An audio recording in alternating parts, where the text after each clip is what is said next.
Hey everybody, Tim Albrecht here, and welcome to this week's episode of the Ask a YFP CFP segment of the Your Financial Pharmacist Podcast, where we feature questions from you, the YFP community, to be answered by one of YFP Planning's fee-only certified financial planners.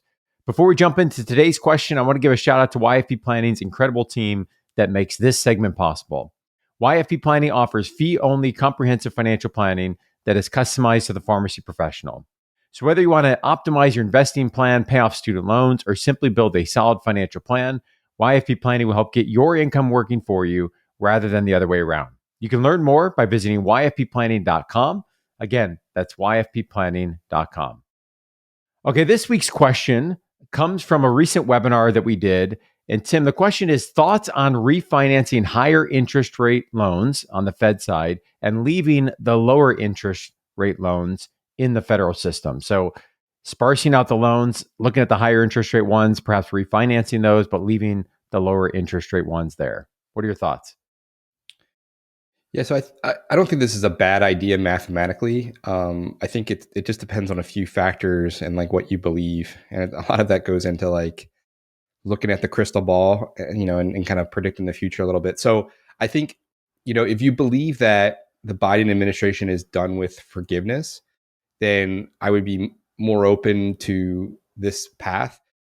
And I think you can make a pretty good case that is the case. I think the Biden administration, used up a lot of political capital with the forgiveness. I don't think it made everybody happy. There's some people that thinks that, it should never have been given out. There's some people that think that, he needs to do more.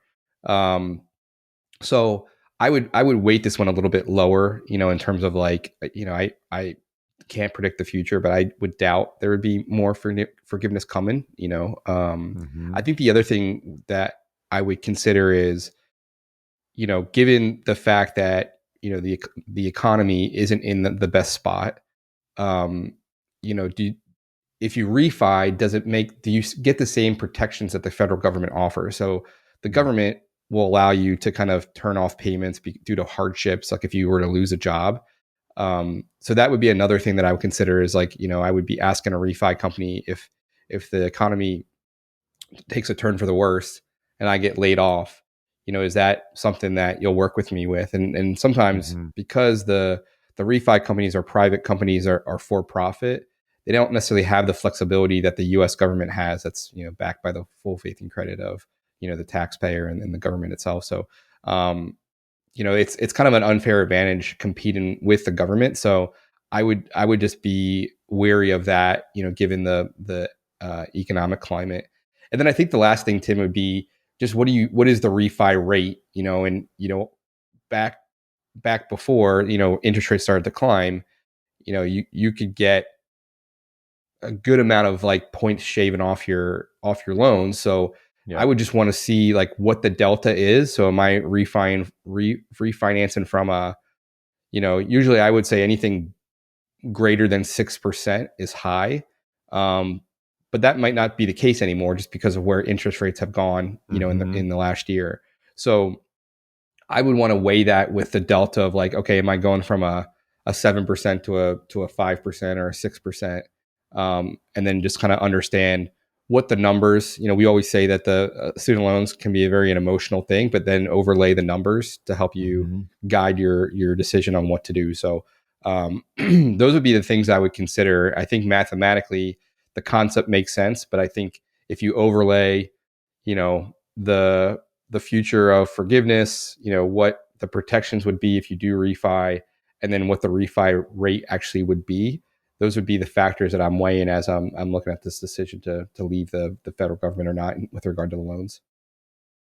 Yeah, and Tim, we recently recorded with our two lead planners, Kelly Reddy Hefner, Robert Lopez. We did a special update on the student loan announcements and news that have come out of the Biden administration. And obviously, this is somewhat of a fluid situation as we're waiting for more details to come out. But based on what we know at this point in time, we talked a little bit about the what they're calling the last extension, which will go through the end of the calendar year on the forbearance, the cancellation up to $20,000 depending on your income, and if you have Pell Grants, that higher amount of the $20,000 is a potential.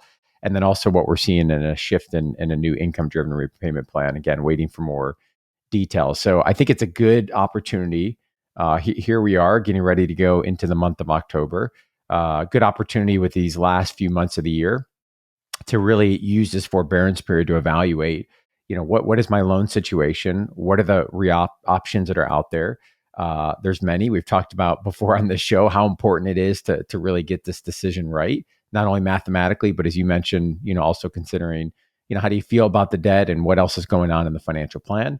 And so really taking advantage of this last pause period that we have on the interest as well as the payments to make sure we've got a good student loan repayment strategy. So we'll link in the show notes to that special podcast episode we did on the updates from the Biden administration. And, I would be remiss here if I didn't mention our student loan analysis service that we offer for folks that are really trying to answer this question. What is the best loan repayment strategy for my personal situation? This is a one-on-one consultation with one of our student loan experts and lead financial planners, Robert Lopez, Kelly Reddy Hefner. And you can learn more about that service and schedule an appointment at yourfinancialpharmacist.com/SLA. Thanks again for the question that came in. As I mentioned, that came from a recent webinar. We do webinars throughout the year. And if you have a question that you'd like us to feature on an upcoming episode of this podcast, you can record that question by going to yourfinancialpharmacist.com/ask YFP, or you can also send us an email, info@yourfinancialpharmacist.com. As we wrap up this week's episode, an important reminder that the content on this podcast is for informational purposes only, is not intended to provide and should not be relied on for investment or any other advice. You can learn more about this by visiting yourfinancialpharmacist.com/disclaimer. Thanks for listening and have a great rest of your week.